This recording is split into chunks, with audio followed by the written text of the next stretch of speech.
Kepada Bapak Ibu, para peserta webinar yang berbahagia, terima kasih pada kesempatan yang berbahagia ini. Kita sama-sama bisa mengikuti acara webinar dalam rangka dengan tema dampak penyusutan aset tetap dan impairment terhadap laporan keuangan perusahaan.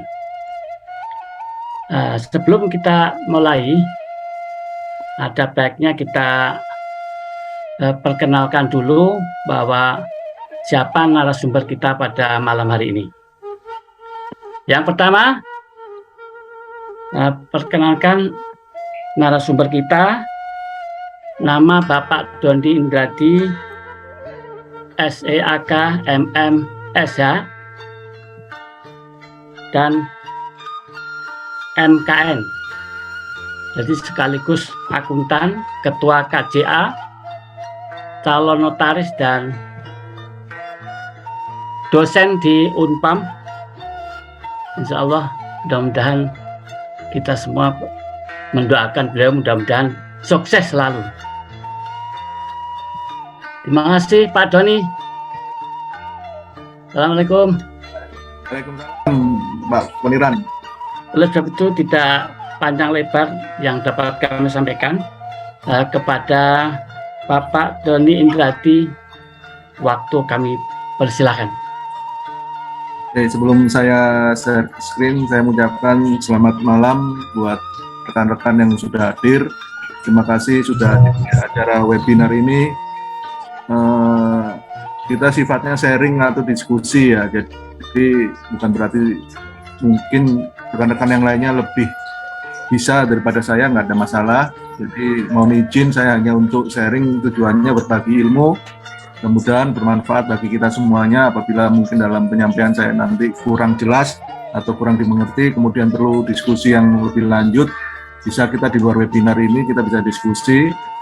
Kemudian yang terhormat kepada Bapak Poniran, Bapak Dr. Poniran, pimpinan KJA Poniran dan sekaligus Ketua Ikatan Akuntan Indonesia Wilayah Banten, kemudian Bapak Deni Radianto, kemudian Bapak siapa tadi Pak? Info Fafa itu tadi? Eko Pak. Bapak Eko. Ya. Ya, salam kenal. Ya, saya sering dengar namanya aja. Ini saya share sendiri ya. Ya, monggo silakan Pak. Oke, siap. Udah kelihatan ya?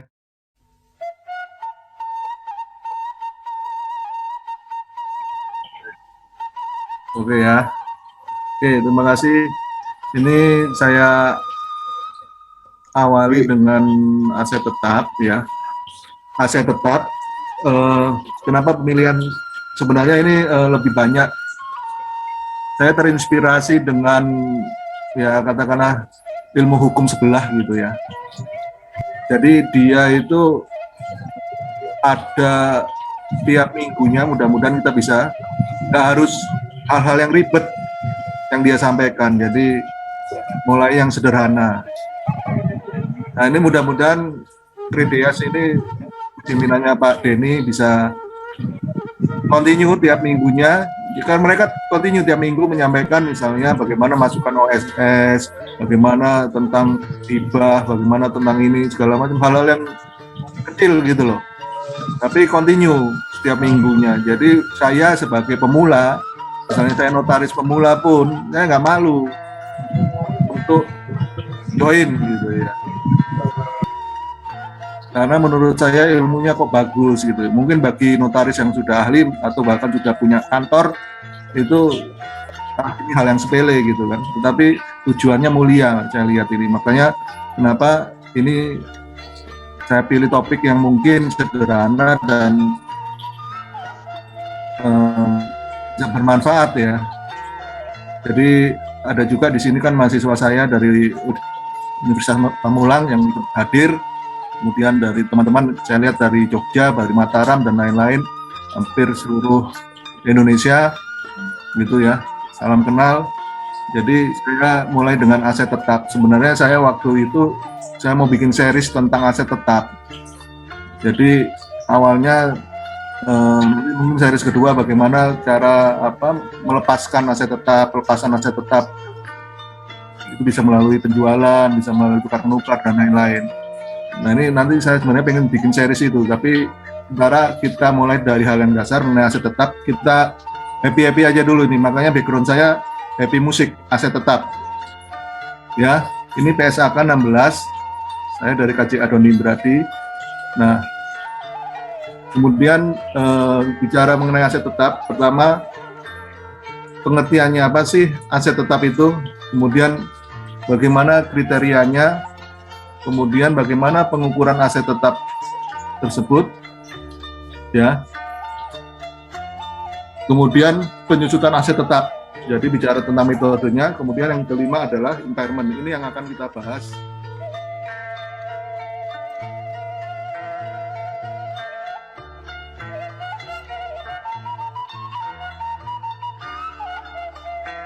Pertama, kita pahami dulu pengertian aset tetap. Menurut SAK 16, aset tetap adalah aset berwujud yang dimiliki untuk digunakan dalam produksi atau penyediaan barang atau jasa untuk direntalkan kepada pihak lain atau untuk tujuan administratif dan diperkirakan untuk digunakan selama lebih dari satu periode. Jadi kata kuncinya adalah berwujud. Jadi aset tetap ini asetnya berwujud, artinya apa? Fisiknya terlihat. Yang kemudian yang kedua adalah dimiliki untuk digunakan, bukan sebagai barang dagangan, misal mobil sebagai barang jualan gitu ya. Itu nanti akan masuk ke persediaan itu. Kemudian lebih dari satu periode, biasanya satu periode akuntansi umumnya adalah lebih dari 1 tahun ya. Jadi aset tetap itu kata kuncinya, satu, asetnya berwujud, dua, dapat dimiliki atau digunakan, yang ketiga adalah lebih dari satu periode. Kemudian bagaimana kriterianya? Nah ini dia. Ya ini KJA saya, ya ini nomor kontak saya 081288 bla bla bla itu.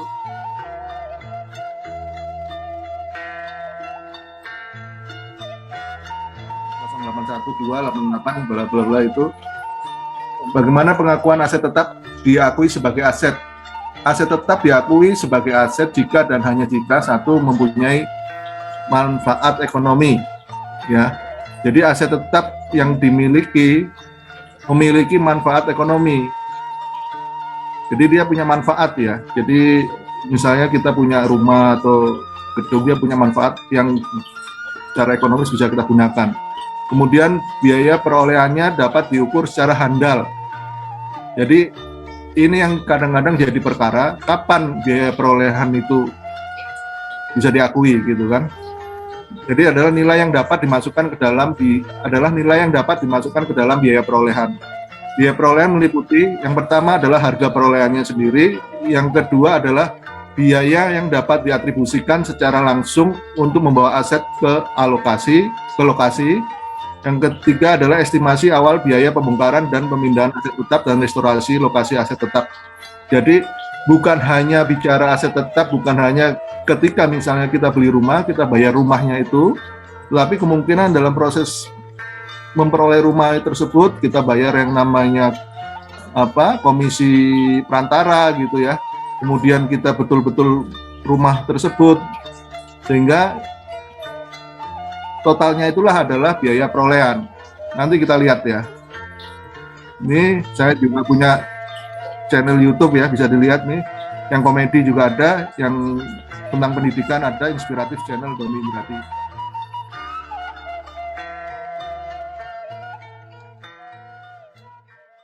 Tentang pendidikan ada, inspiratif channel Doni Indrati. Kemudian pengukuran aset tetap ya. Pengukuran aset tetap pertama harga perolehannya. Kemudian biaya yang dapat diatribusikan secara langsung untuk membawa aset ke lokasi. Yang tadi estimasi awal biaya pembongkaran dan pemindahan aset tetap dan restorasi lokasi aset tetap. Kita lihat dulu klasifikasi aset tetap. Aset tetap diklasifikasikan dengan umur terbatas dan umur tidak terbatas. Jadi umur terbatas biasanya berarti namanya terbatas berarti umurnya dapat ditentukan, kira-kira tertentu gitu ya. Nah, contohnya adalah bangunan dan mesin, ya. Ada juga aset tetap dengan umur tidak terbatas. Contoh adalah tanah. Tanah ya kita anggurin aja 20 tahun, 30 tahun, 40 tahun bisa menjadi aset tetap. Nah, ini nggak bisa didepresiasikan kalau tanah itu ya. Karena bukannya berkurang manfaatnya, tetapi malah harganya tambah mahal itu ya. Beda dengan mesin, bangunan, gedung dan lain-lain yang perlu perawatan ya. Pengukuran aset tetap. Tadi pengukuran aset tetap itu kita kenal yang namanya dalam aset tetap namanya adalah biaya perolehan. Ya. Apa itu biaya perolehan? Biaya perolehan adalah semua pengeluaran yang diperlukan untuk mendapatkan aset yang tadi saya bilang. Contoh, misal tanah, ya. Tanah jika digunakan untuk tempat berdirinya perusahaan masuk ke akun tanah. Tapi bagaimana jika saya hanya investasi, maka masuknya investasi jangka panjang, ya. Bagaimana menghitung harga perolehannya untuk tanah tersebut? Satu, harga beli, ya kan? Kemudian ada komisi pembelian, nah yang tadi saya bilang. Kemudian adalah biaya balik nama, ya kan? Biaya penelitian tanah, pajak-pajak selama tanah belum dipakai, biaya merobohkan bangunan lama, misalnya di situ ada tanah, tapi tanah karena kita beli hitung tanah karena rumahnya rumah tua, kita robohkan gitu kan. Kemudian ada biaya peralatan tanah, pajak saat pembelian tanah. Contoh, harga tanahnya sendiri adalah 100 juta, ya. Pembongkaran gudang 6 juta, biaya balik nama 4 juta, komisi perantara 2.500.000. Maka yang dimaksud dengan biaya perolehan tanah itu adalah dijumlah semuanya ya. Jadi bukan hanya 100 jutanya saja, tetapi 100 juta ditambah 6 juta, ditambah 4 juta, dan ditambah 2.500.000. Jadi total biaya perolehannya adalah 112.500.000. Ya. Kemudian yang kedua adalah bangunan. Contoh bangunan, gedung yang diperoleh dari pembelian. Berarti harga perolehannya harus dialokasikan, artinya ditambahkan pada tanah dan gedung. Pertanyaannya bagaimana menghitung harga perolehannya? Sama seperti tadi, harga belinya berapa, ada biaya-biaya apa yang selama kita membeli, contoh misalnya biaya perbaikan gudang sebelum dipakai, kemudian komisi pembelian, biaya balik nama, pajak saat pembelian. Ya. Contohnya adalah misal harga belinya adalah 25 miliar ya. 25 miliar kita mengasih komisi pembelian 25 juta, anggaplah 10% atau 1%-nya lah kita kasih 25 juta. Biaya baliknya lamanya adalah 10 juta ya. Biaya merobohkan bangunan lama adalah 70 juta. Biaya perataan tanah adalah 15 juta. Pajak saat pembelian tanah adalah 20 juta. Ya. Maka sekali lagi yang masuk ke dalam biaya perolehan itu bukan 25 juta, 25 miliar. Ya, harga belinya 25 miliar. Tapi yang include dalam biaya perolehan, harga beli ditambah dengan biaya-biaya yang terjadi ketika kita mendapatkan bangunan tersebut.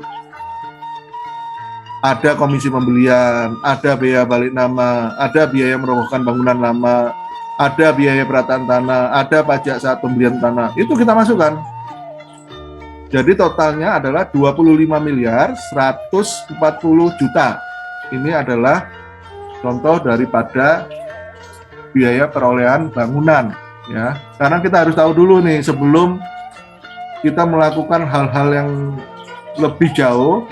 Jadi kita untuk mengetahui aset tetap kita harus tahu dulu kapan mulai bisa diukur adalah kita tahu mengenai biaya perolehannya. Ya. Bagaimana jika gedung dibangun sendiri? Ya, maka harga perolehannya adalah biaya pembuatan gedung, biaya perencanaan gambar dan lain-lain, biaya pengurusan izin bangunan, pajak selama masa pembangunan, asuransi selama masa pembangunan, dan lain-lain. Ini nggak saya kasih contoh karena saya asumsikan sudah ada gambaran di 2 contoh yang saya berikan.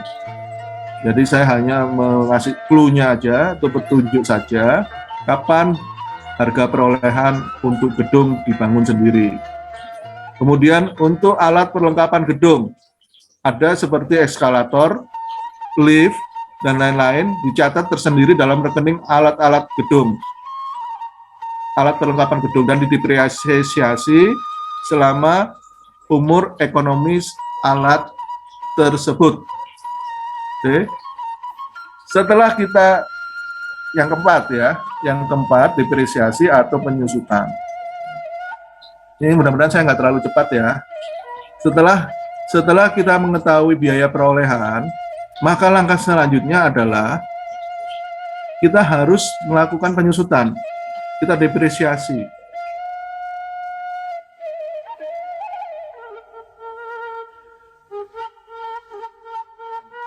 Kita depresiasi. Untuk mengetahui depresiasi, apa aja yang harus kita ketahui? Pertama adalah pengertiannya. Kemudian yang kedua adalah 3 faktor perhitungan depresiasi, yaitu biaya perolehan, masa manfaat, dan nilai residu atau nilai sisa. Yang ketiga adalah metode depresiasi. Yang keempat adalah, ini ngapain? Ini nama saya ini, nama KJA saya ya, Doni Indradi, nomor handphonenya. Oke, biaya perolehan.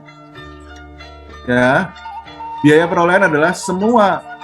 Untuk mengetahui penyusutan kita harus tahu pertama biaya perolehan.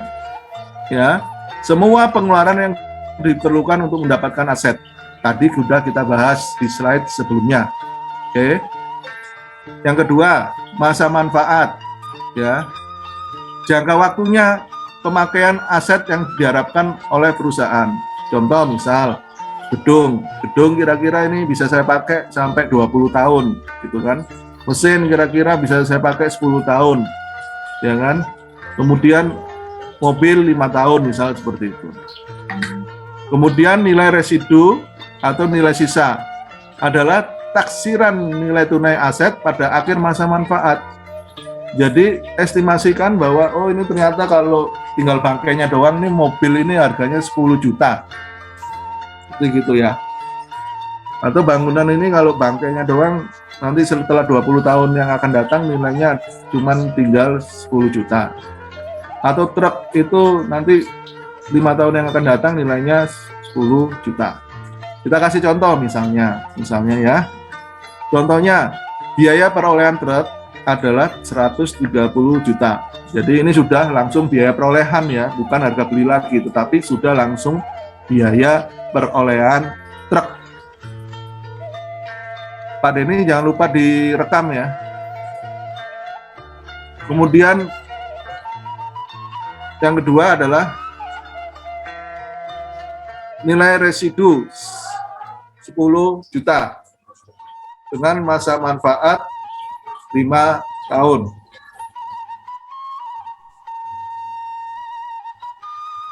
Selanjutnya kita bicara metode penyusutan.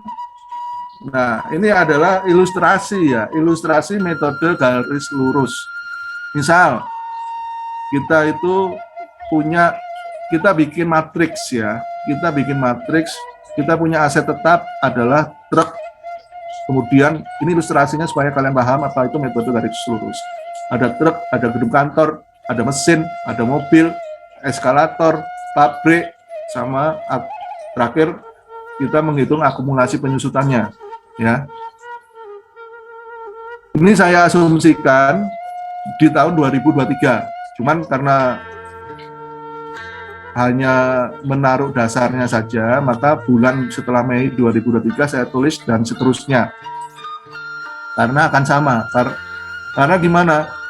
Kok sama? Karena metodenya garis lurus, ya. Filosofi daripada garis lurus adalah mengalokasikan biaya perolehan tersebut secara sama, ya.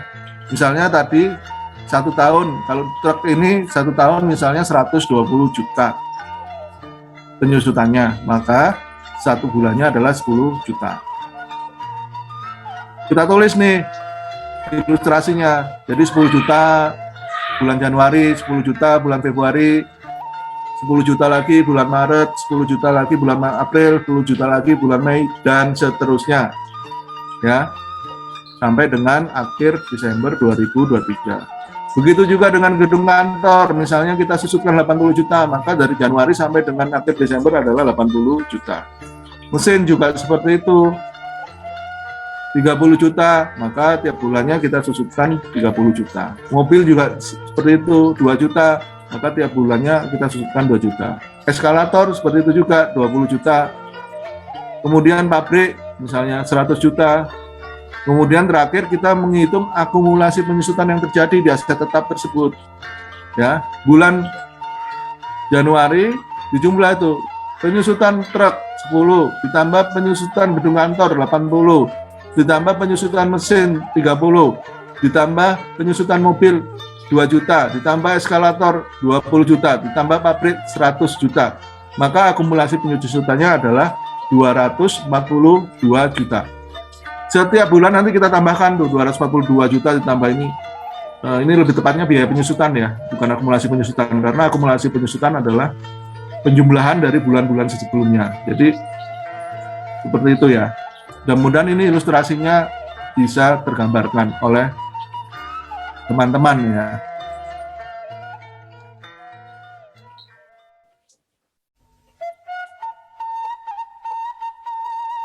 Kemudian apa itu metode garis lurus? Ya, ini gambar-gambar ini sengaja saya kasih gambar. Ini adalah gambar apa namanya gedung, ya kan? Ini adalah gambar pabrik. Nah, ini mobil saya ini. Nah, bagus ya. Mudah-mudahan saya punya mobil seperti ini. Amin. Dan ini adalah truk. Ini adalah aset tetap. Jadi gambar-gambar ini bukan hiasan, tetapi adalah saya memberikan contoh tentang aset tetap. Ya, metode garis lurus adalah beban penyusutan pemakaian aset sama besarnya sampai dengan habisnya masa manfaat yang seperti tadi saya bilang. Sama besarnya. Metode garis lurus ya. Jadi beban penyusutan pemakaian aset sama besarnya sampai dengan habisnya masa manfaat. Tadi sudah saya kasih ilustrasi ya. Ilustrasinya sudah saya berikan. Perhitungan metode garis lurus. Nah, saya kasih contoh. Contoh yang tadi, biaya perolehan truk adalah 130 juta. Ya, nilai residunya atau nilai sisa adalah 10 juta dengan masa manfaat 5 tahun. Ya, anggaplah misalnya dibelinya di tahun 2023. Ya, maka dibelinya di awal Januari, misal seperti itu. Langkah pertama, tentukan besarnya depresiasi. Caranya gimana? Biaya perolehan dikurangi dengan nilai residu, sama dengan biaya depresiasi. Jadi 120 juta ini selama 5 tahun yang harus kita depresiasikan supaya mempunyai nilai manfaat selama 5 tahun. Lantas bagaimana dengan tahunannya? Kenapa? Ya, inilah kalau misalnya kita punya prinsip matching cost with revenue ya. Jadi pendapatan dibandingkan dengan biaya. Biaya yang terjadi dalam 1 tahun itulah yang kita pakai. Jadi bukan 5 tahun itu kemudian kita jadikan biaya pembelian aset tetap terhadap bank atau kas, maka akibatnya nanti laba rugimu pasti akan sangat turun drastis ya. Maka ini kita akan melakukan depresiasi per tahun sesuai dengan manfaatnya selama tahun buku tersebut 1 tahun. 120 juta itu kita bagi 5, ketemulah 24 juta per tahun. Inilah yang harus kita buku. Ya. Maka misalnya contoh tadi aset tetap truk, ya toh. Biaya depresiasinya tahun 2023 adalah sebesar 24 juta. Akumulasi depresiasi 2023 adalah 24 juta. Maka ini sebenarnya angka nilai buku adalah nilai bukan 24 juta nih, sorry salah itu. Seharusnya adalah, nanti saya perbaiki ya.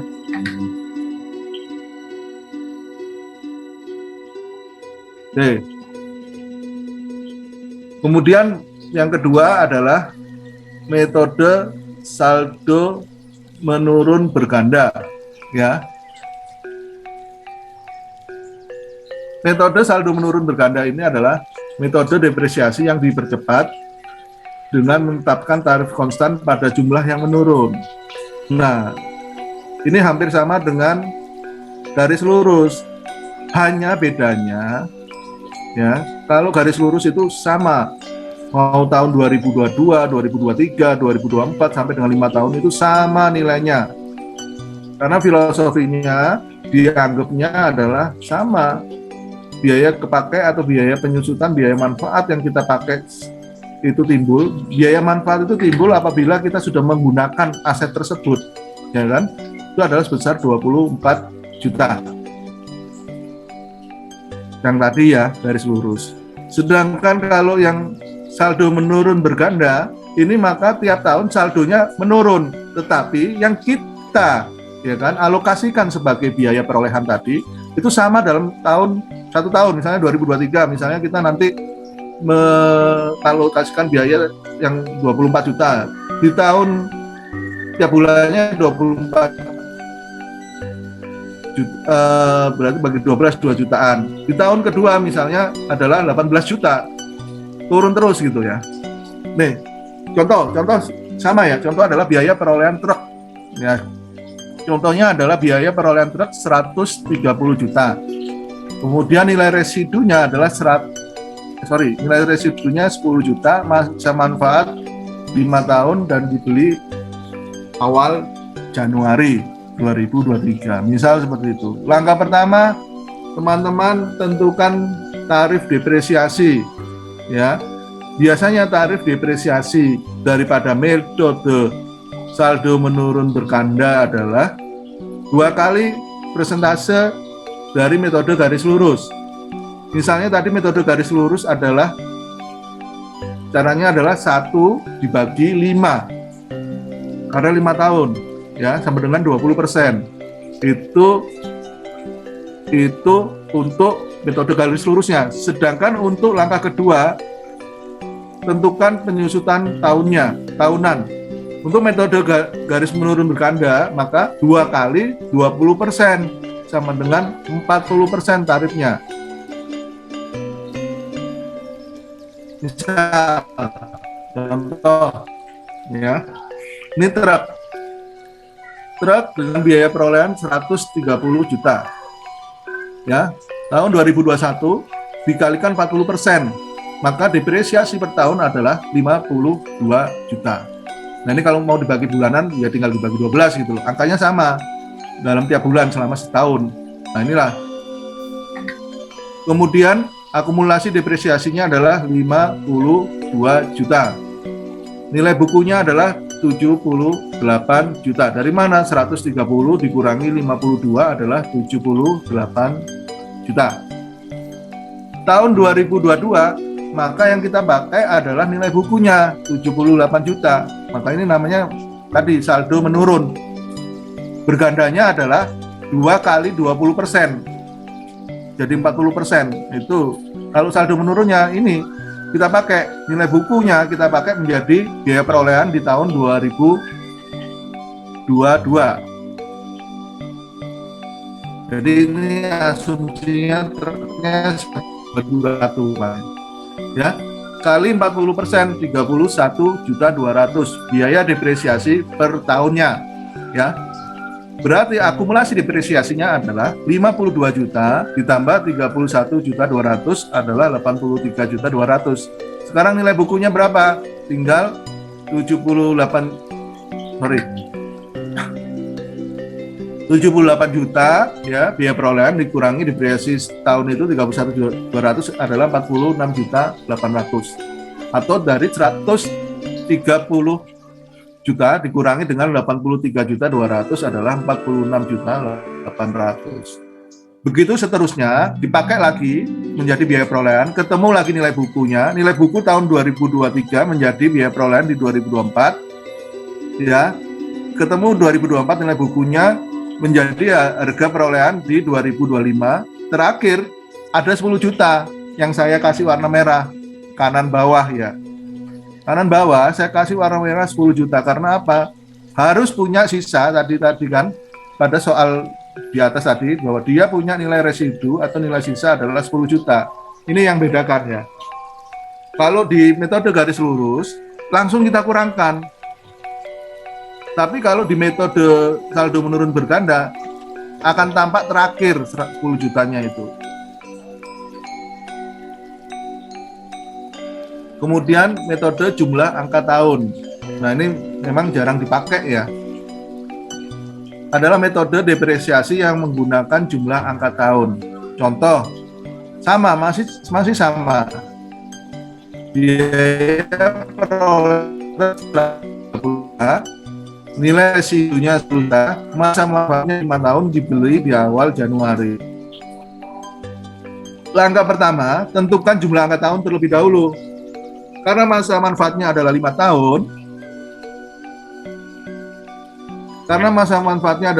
tahun, maka jumlah angka tahunnya adalah 5 ditambah 4 ditambah 3 ditambah 2 ditambah 1 sama dengan 15 ya. Jumlah angka tahun seperti itu. Menghitung mundur kayak faktorial ya. 5 faktorial, kalau ingat matematika itu 5 faktorial, berarti 5 tambah 4 tambah 3 tambah 2 tambah 1 ketemu 15. Langkah kedua, tentukan penyusutan tahunannya. Caranya gimana? Tahun pertama 5 tahun, berarti 5 per 15 sama dengan 0,33. Tahun kedua adalah pakai angka yang 4 karena sudah dipakai setahun di tahun 2021, maka masa manfaatnya tinggal 4 tahun bagi 15 sama dengan 0,27. Tahun ketiga 3 per 15 sama dengan 0,2. Tahun kedua 4 per 15 sama dengan 0,13. Tahun kelima adalah tinggal masa manfaat yang terakhir, tinggal 1 tahun terakhir, maka 1 per 15 sama dengan 0,17. Langkah ketiga, tentukan biaya penyusutan ya. Berarti 130 juta kurangi 10 juta sama dengan 120 juta. Ya, ini perhitungannya. Perhitungan jumlah angka tahun. Terusnya asumsi dibeli di 2021 Januari. Biaya penyusutannya ini, dasarnya biaya penyusutan ya, sama seperti garis lurus, 120 juta dikalikan 0,33%, atau 0,33 dengan 39.600. Akumulasi depresiasinya 39.600. Nilai bukunya 78 juta. Itu tahun 2021. Tahun 2022 kalikan dengan 0,27. 120 juta kali 0,27 ketemu depresiasinya 32.400 per tahunnya di tahun 2022. Maka akumulasinya adalah 39.600 ditambah 32.400 ketemu 72 juta. Nilai bukunya adalah 48 juta, 120 juta dikurangi dengan 72 juta.